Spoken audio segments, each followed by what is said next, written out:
Entonces, nos quedamos en que el tratamiento neoadyuvante es aquel que se da en cualquier tumor que sea el tratamiento estándar con cirugía, ¿sí? Que la paciente no se pueda operar, por ejemplo, como dijimos, en cáncer de mama, cáncer de ovario, cáncer de colon, que a veces, entre comillas, podemos dar tratamiento neoadyuvante. ¿Y qué hacemos con la quimioterapia de inicio? Obviamente vamos a controlar la enfermedad a distancia. Si yo inicio tratamiento, ¿qué hago?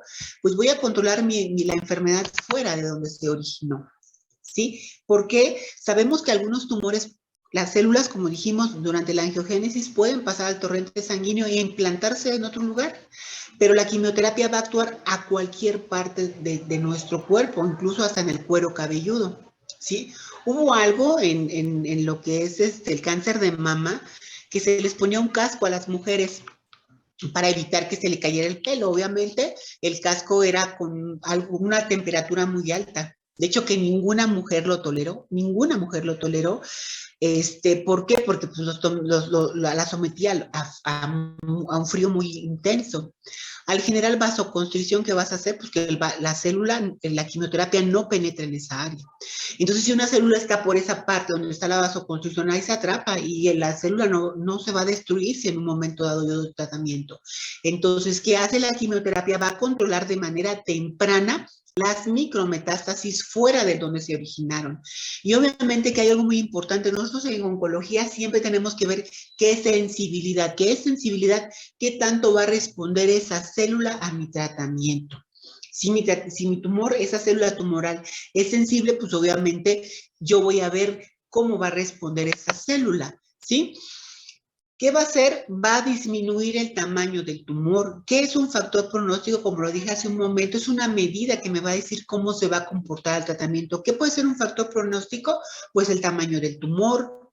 ¿Qué es otro factor pronóstico? Hay algo que se llama marcadores tumorales.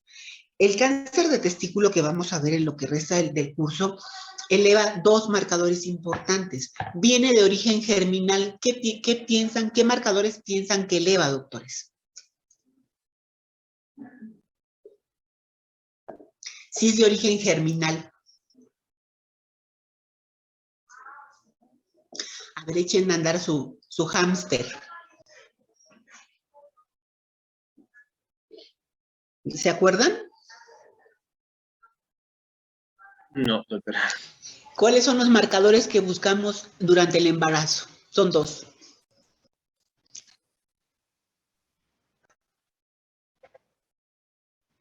Gonadotropina coriónica. Gonadotropina coriónica humana. ¿Y cuál es el otro que piden durante el embarazo? ¿Ya llevaron gineco? Apenas. Pero ya deben de saber que digo, hasta cuando uno no es médico, ¿sabe qué vamos a pedir para el embarazo? Es el alfa-fetoproteína, doctores. El alfa-fetoproteína y la fracción beta.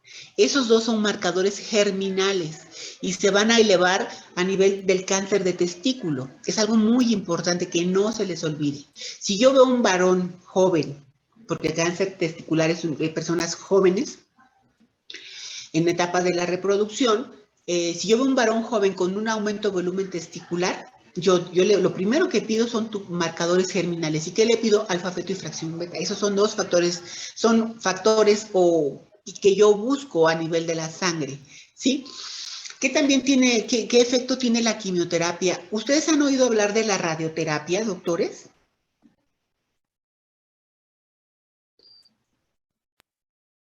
Sí, se ha escuchado. En hemato hay tumores, sobre todo las leucemias, se tratan con radioterapia del sistema nervioso central cuando hay infiltración leptomeningia. La radioterapia también actúa a nivel del ciclo celular y va a actuar a nivel del DNA, va a romper las cadenas del DNA. En quimioterapia es muy importante, como sabemos, el mecanismo de acción de algunos medicamentos en farmacología y los medicamentos que nosotros tenemos antineoplásicos van a actuar a nivel del ciclo celular y van a actuar a nivel del DNA.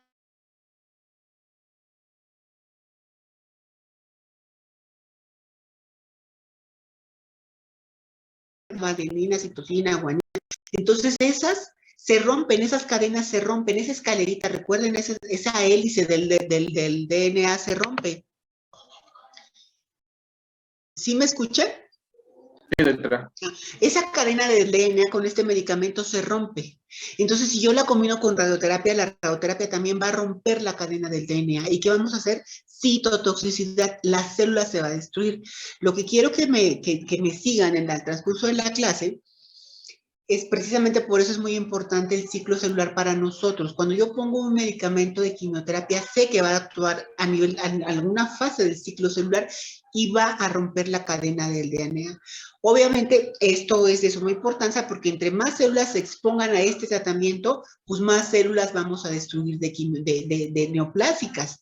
Por ejemplo, en las leucemias, cuando los médicos dan tratamiento con quimioterapia, dan un esquema que se llama 7+3, 6 doxorubicina, ciclofosfamida, a una dosis más alta. Dan algo que se llama también 6-mercaptopurina y lo dan a dosis muy altas. Esta dosis la repiten, que se llama quimioterapia de consolidación, porque si tú no vas a destruir el 100% de la célula, probablemente podrás destruir un 20% de la célula. Pero si tú no das la consolidación, ese 20% va a volver a poblar al huésped y va a terminar con el mismo conteo tan alto de leucocitos. ¿Ok? Obviamente, el dar quimioterapia en un órgano que no se ha operado ni radiado, porque cuando operas a alguien cortas vasos sanguíneos y vas a disminuir la vascularidad. ¿Y qué vas a hacer? Pues que el tratamiento no sea intensivo, no va a penetrar adecuadamente. Obviamente, cuando yo doy quimioterapia de inicio, ¿por qué voy a reducir la resistencia? Porque las células son de un solo clon. Hagan cuenta que todas las células que están en el organismo vienen de una célula madre neoplásica. Pero cuando alguien opera al paciente o cuando se radia, queda una célula madre, queda una célula. Y esa célula hija, como tal, esa célula hija que fue, perdón, esta célula que fue hija, ahora se va a hacer célula madre, porque van a quitar un cierto porcentaje de población celular. Y esa célula que fue hija, ahora va a ser célula madre y va a empezar a crecer. Y dentro de esa célula que ya no fue hija, que ya ahora es mamá, que va a dar nuevas células, puede haber ciertas mutaciones. Aparte de que está mutada, se vuelve, cuando vuelve a crecer, ese estímulo que la llevó a volver a reproducirse porque tiene menos población, porque como decimos, tiene tendencia a la inmortalidad, va a hacer que generen nuevas hijas y esas hijas van a tener clones resistentes. Por eso, como dijo la doctora en un principio, y como es así, es el acúmulo de mutaciones y eso que va a generar resistencia al tratamiento. De tal manera que pues, el cáncer es muy difícil de controlar. O sea, el día que alguien diga, pues el cáncer se cura, existen muchas moléculas que en la actualidad pues nos dicen, bueno, probablemente vas a curar el cáncer. Por eso es difícil decir que el cáncer se va a curar. ¿Por qué? Porque es el acúmulo de mutaciones, ¿ok? No se les olvide. Con la quimioterapia de inicio, pues obviamente una de las cosas que nosotros o que los pacientes quieren y que en la actualidad nosotros hacemos es tener la preservación de órgano. ¿Qué órgano creen que para nosotros es importante? O para uno, por ejemplo, para las mujeres, doctora, ¿qué órgano creen ustedes que es importante? ¿Las mamas? Claro, es parte de nuestra feminidad. Entonces, realmente cuando tú le dices a una mujer que la vas a llevar a mastectomía, es un choque muy importante para ellas. Entonces, la quimioterapia neoadyuvante, ¿qué significa? Antes de que te la operes, dale quimioterapia para bajar el volumen tumoral y igual vas a hacer algo que se llama cirugía conservadora de la mama. Es muy difícil, es un choque emocional muy fuerte que tú veas, que la mujer siempre te dice, es que es muy difícil, me costó mucho trabajo verme al espejo porque te ves sin una mama.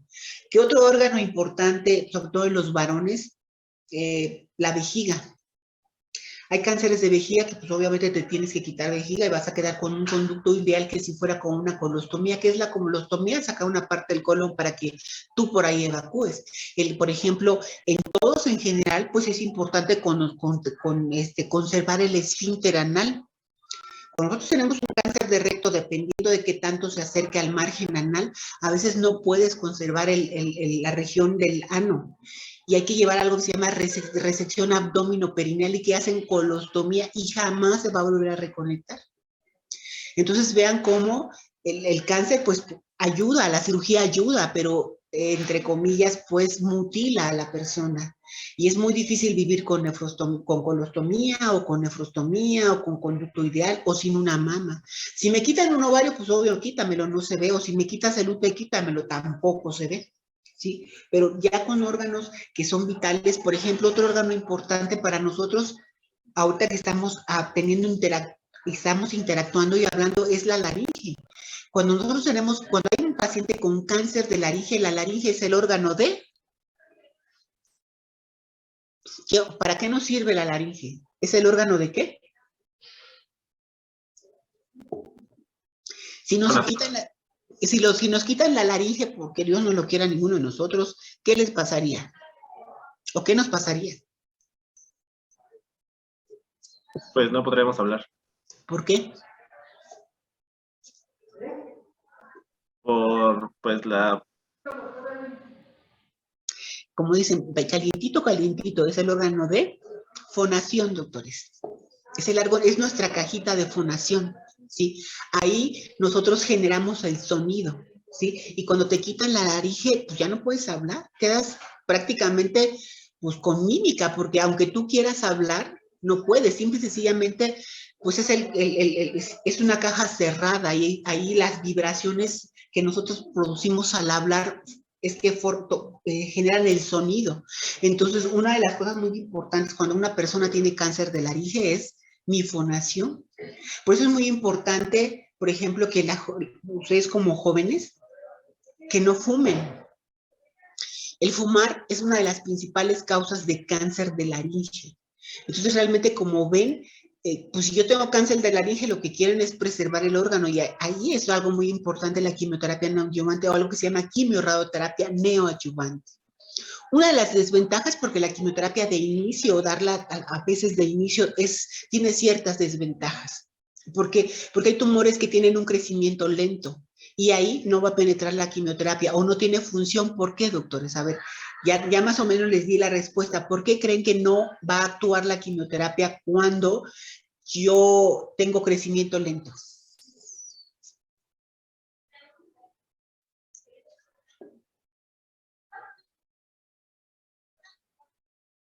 ¿No? ¿Nadie? ¿Dónde comentamos que actúa la quimioterapia?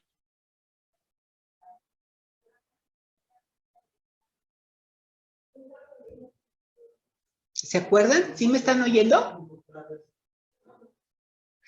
Sí, doctora, sí la escuchamos. Ok.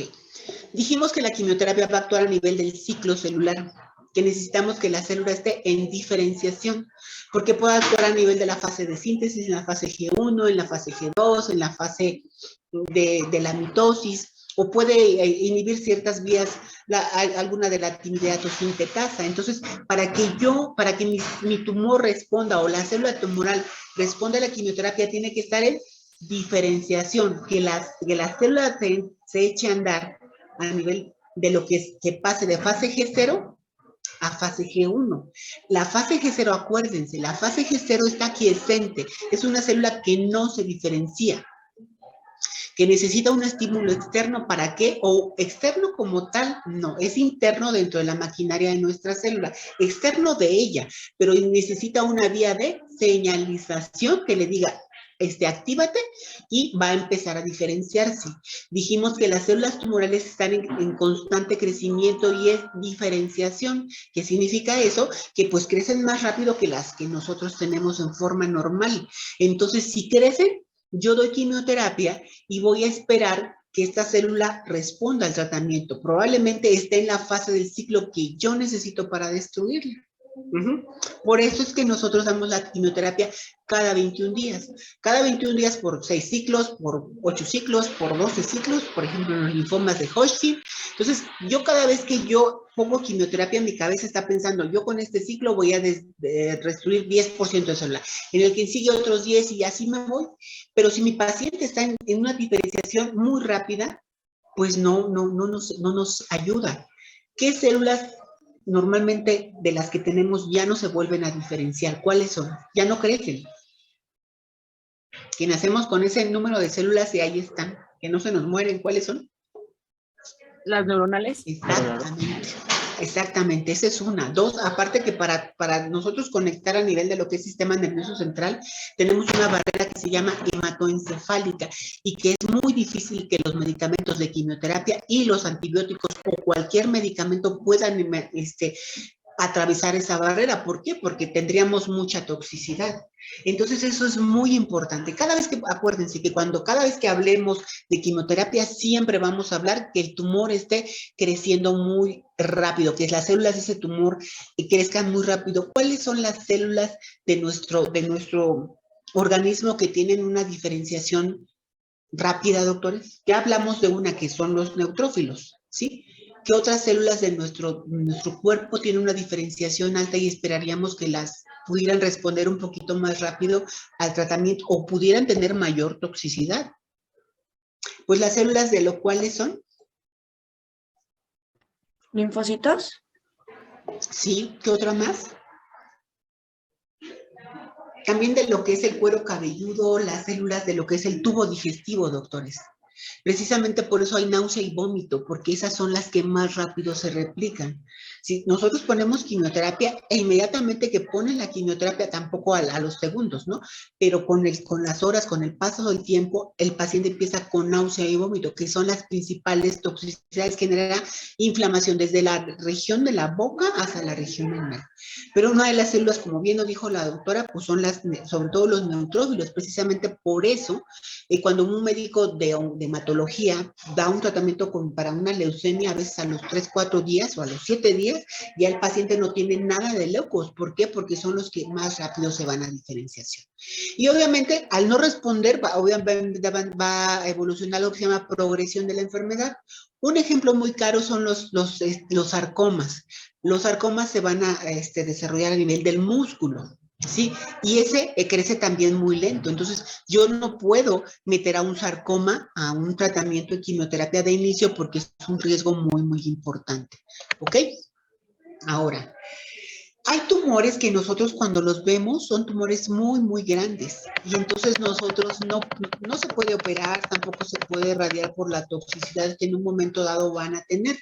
Entonces a veces damos quimioterapia de inducción. ¿Qué significa eso? Voy a dar primero antes, y no es, si me preguntan, doctora, me acaba de decir ahorita que yo estoy dando quimioterapia de neoadyuvante, pues es la quimioterapia que se da en alguien que no se opera, sí. Pero esa paciente que yo le doy quimioterapia neoadyuvante, yo sé que le va a responder y que la puedo llevar a cirugía o que la puedo llevar a radioterapia. Pero en la quimioterapia de inducción no lo sé. Es un tumor tan grande que, un ejemplo claro, los sarcomas. Esos poco responden a quimioterapia. Entonces yo le voy a dar quimioterapia para ver si mi paciente responde, ¿sí? Perdón.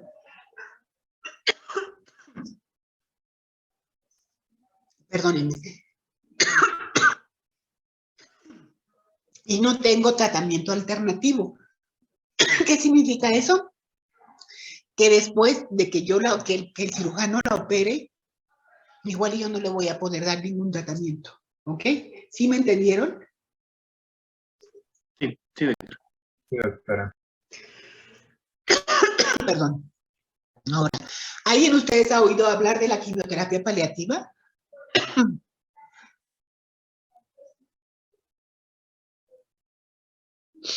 ¿No?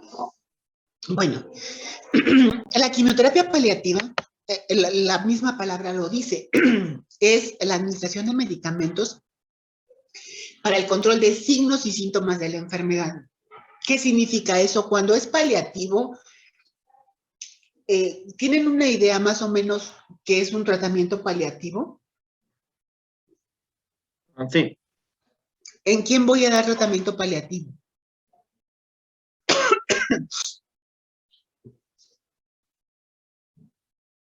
El tratamiento paliativo, ajá, a ver, doctor. Bueno, se da en personas que ya no se espera una mejora pues grande, entonces pues buscas como aliviar como otros síntomas. Exacto. Es un paciente que estamos en una etapa clínica 4. Tanto en oncología como en hematología hay etapas. Nosotros etapificamos a los pacientes en etapas. El tratamiento que acabamos de ver anteriormente, neoadyuvante, adyuvante e inducción, es en aquel paciente que yo no tengo enfermedad a distancia. ¿Qué significa distancia? En hueso, en pulmón, en hígado, en cerebro, algo que nosotros llamamos carcinomatosis abdominal. Es un paciente que probablemente tiene una mayor sobrevida, el tiempo que va a vivir probablemente es mayor. Pero en la quimioterapia paliativa es para aquellos pacientes que tienen un periodo, por ejemplo, cuando entran a cuidados paliativos, esos pacientes ya no reciben tratamiento con quimioterapia, se van a clínica del dolor porque tienen no más de 6 meses de vida. En la quimioterapia paliativa, el requisito es que tú lo veas y tú sabes que ese paciente pudiera vivir más de 6 meses.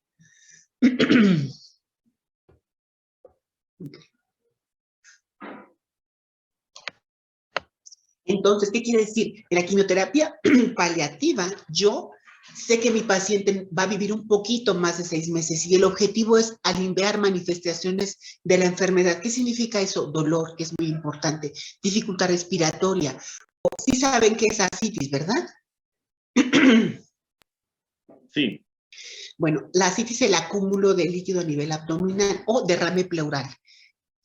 El objetivo aquí es prolongar el periodo, entre comillas, libre de enfermedad. ¿Qué significa? Que yo sé que no voy a curar a mi paciente, pero puede hacer que que pueda respirar mejor, que se le quite el dolor si tiene dolor, que disminuya la producción de líquido a nivel pulmonar, que disminuya la producción de líquido a nivel abdominal. Eso es muy importante porque eso va a redundar que es en la calidad de vida, como lo dijimos hace un momento. La quimioterapia la podemos combinar como la radioterapia, sí, y se llama quimio y radioterapia concomitante. Y dijimos que la quimioterapia tiene algunos medicamentos, porque no todos se utilizan, de los que vamos a ver más adelante, y van a tener un efecto tóxico directo sobre la célula. Lo que yo espero que haya citotoxicidad, ¿sí? Y esa citotoxicidad me va a dar un efecto radiosensibilizador. ¿Qué significa eso? Que la célula cuando yo doy quimioterapia y inmediatamente viene la radio, haga de cuenta, yo doy quimioterapia, mi paciente pasa la quimio y después de la quimio lo bajamos o lo mandamos a radioterapia. Ya tuvo un golpe el DNA, ya tuvo una fractura y después yo le doy radioterapia, tiene una segunda fractura. La radioterapia se da todos los días y la quimioterapia una vez a la semana.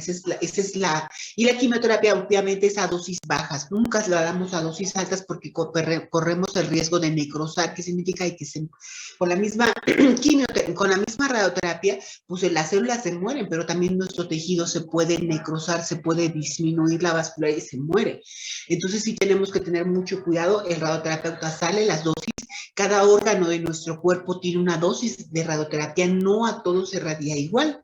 Y obviamente el objetivo de esto es para que el tumor no crezca local, porque esta no va a actuar a distancia. Aunque yo doy quimioterapia y va por todo el torrente sanguíneo, no tiene el mismo efecto a distancia y la toxicidad es mucho menor. Sí es un efecto simultáneamente a nivel sistémico, pero no tan importante cuando doy a dosis completas, ¿ok? Y obviamente nosotros tenemos quimioterapia de primera elección dentro de lo que son los tratamientos de quimioterapia, ¿sí? Obviamente hay estándares para cada tumor que los seguimos a nivel internacional, no nacional. Nosotros siempre nos basamos, en lo que son las guías de la NCCN, del Instituto Nacional del Cáncer, o de algo que se llama ESMO, que son las guías de lo que es europeas, ¿sí? Hay quimioterapia de segunda línea. Y aquí algo muy importante, ustedes supieron que yo estoy hablando de sobrevida global y este periodo libre de progresión. Ahora, aquí el periodo libre de enfermedad es el tiempo que se mide después de que yo o cualquier médico terminó el tratamiento, ¿sí? Y que el paciente no tiene ningún signo de cáncer.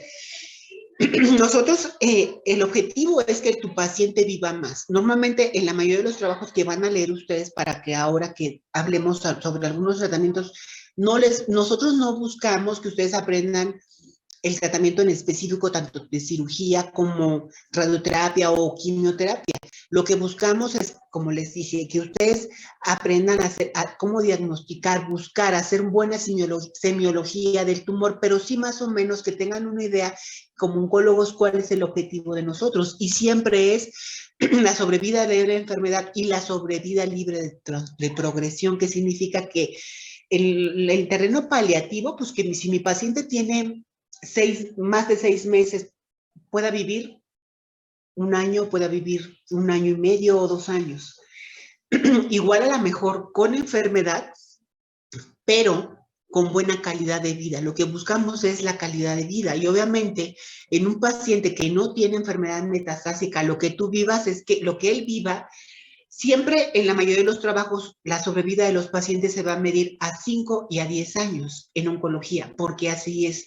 No es porque seamos sombríos. Desgraciadamente hay pacientes que te van a recurrir, te va a recurrir o va a hacer metástasis en los primeros 5 años, y hay pacientes que van a hacer metástasis en los siguientes 5 años más, que van a ser 10 años. Pero lo que estamos viendo en la actualidad con las diferentes modalidades de tratamiento, que nosotros vamos a alargar la sobrevida de los pacientes. ¿Y qué pasa? Hay gente que se va a 15 años, hay gente que se va a 18 años, incluso a 20 años. ¿Y qué vemos en la actualidad? Recaída a ese tiempo. Entonces, estamos hablando que un paciente oncológico es un paciente que en la actualidad está tendiendo a la cronicidad con las diferentes modalidades de tratamiento, que viven más. Y estos pacientes tienen que estar en vigilancia constante. Después de los 5 años, nosotros normalmente los citamos anuales. Y hay pacientes que se confían y se pierden, pero sí puedes recaer a los 15 años, a los 10 años, claro que sí. Ahora, que yo busco que mi paciente viva más. ¿Y cómo voy a definir a la sobrevida global? Es el tiempo transcurrido en el término de tratamiento y en el momento que el paciente muere. Ya sea por el cáncer, como digo, puede vivir 18 años y recaer y morir en esa recaída así, o que durante nuestra vigilancia el paciente muera, aunque no sea de cáncer, muera, ¿sí? Porque es el tiempo que yo lo vi vivo, ya sin cáncer. No sabemos, hay gente que se infarta o hay gente que muere por cáncer y jamás regresa porque se pierde en la vigilancia. Entonces es muy importante. Yo busco que mi paciente viva aún más. La cirugía, la radioterapia y la oncología médica son tratamientos cuyo objetivo es que el paciente tenga una sobrevida prolongada. Ahora, algo muy importante. De acuerdo a las diferentes modalidades de tratamiento, yo mido el tumor. Y obviamente, ¿cómo yo voy a saber que mi paciente está en respuesta o no? Nosotros echamos mano de lo que son estudios de imagen. Nosotros vemos muchos estudios de imagen, vemos tomografías, vemos resonancias magnéticas, vemos gamagramas óseos y vemos ¿alguien sabe qué es el PET-CT? ¿De ustedes? No, No lo había escuchado. El PET-CT es un aparato parecido al de tomografía, pero es un tomógrafo de emisión de positrones que se van a administrar materiales radioactivos, ya sea a base de glucosa marcada, a base de yodo, a base de ciertos marcadores. A veces, por ejemplo, en los tumores neuroendocrinos de galio 90, son diferentes marcadores que nosotros tenemos para cada tumor específico. La mayoría lleva con glucosa marcada, pero, por ejemplo, en cáncer de próstata buscamos algo que se llama carbono 11. Entonces, por ejemplo, en tumores neuroendocrinos buscamos el galio 90. Entonces, tenemos ciertos marcadores para poder ser más específicos. Es un estudio que te ve lesiones menores a 1 centímetro, ¿sí? ¿De qué está ávido nuestra célula tumoral? Aparte de oxígeno, de glucosa. ¿Sí? Entonces, precisamente con la glucosa marcada se puede ver si existe una enfermedad por mama, por colon, por ovario, entonces, por linfomas. Entonces, estos estudios son muy importantes porque forman parte de nuestros estudios iniciales para saber, con el PET tengo enfermedad a nivel pulmonar. Me capta, no sé, 10 unidades, 5 unidades, 3 unidades, y cuando yo doy mi quimioterapia, yo tengo que ver las lesiones que yo medí. Si tiene metástasis hepáticas, cuando yo tengo respuesta completa, pues no va a haber lesiones hepáticas. Si tiene ictericia, pues la ictericia se quita. Si tiene adenopatías supraclaviculares, axilares, se quitan. Y una de las pruebas de laboratorio, por ejemplo, si tengo alfa-fetoproteína en 100, cuando yo termine mi tratamiento tiene que estar negativa. Ninguna, por ejemplo, hay un tumor en ovario, el ovario germinal. En el ovario germinal, las niñas van a elevar exactamente lo mismo que los varones, alfa-fetoproteína y fracción beta. Entonces, si, por ejemplo, si yo tengo 10,000 de alfa-fetoproteína, cuando yo termine mi tratamiento tengo que tener 0, o por lo menos por abajo de los estándares, que van a ser menos de 15 nanogramos, y de fracción beta menos de 15 unidades. Entonces, como ven, bioquímicamente nosotros pedimos muchos estudios para poder ver la respuesta al tratamiento. Sí, y obviamente los estudios de imagen me van a ayudar. ¿Cuándo es que yo tengo una respuesta parcial? Por ejemplo, un ejemplo clásico, mama, yo voy a tener un tumor de 10 centímetros. Y por ejemplo, ese es mi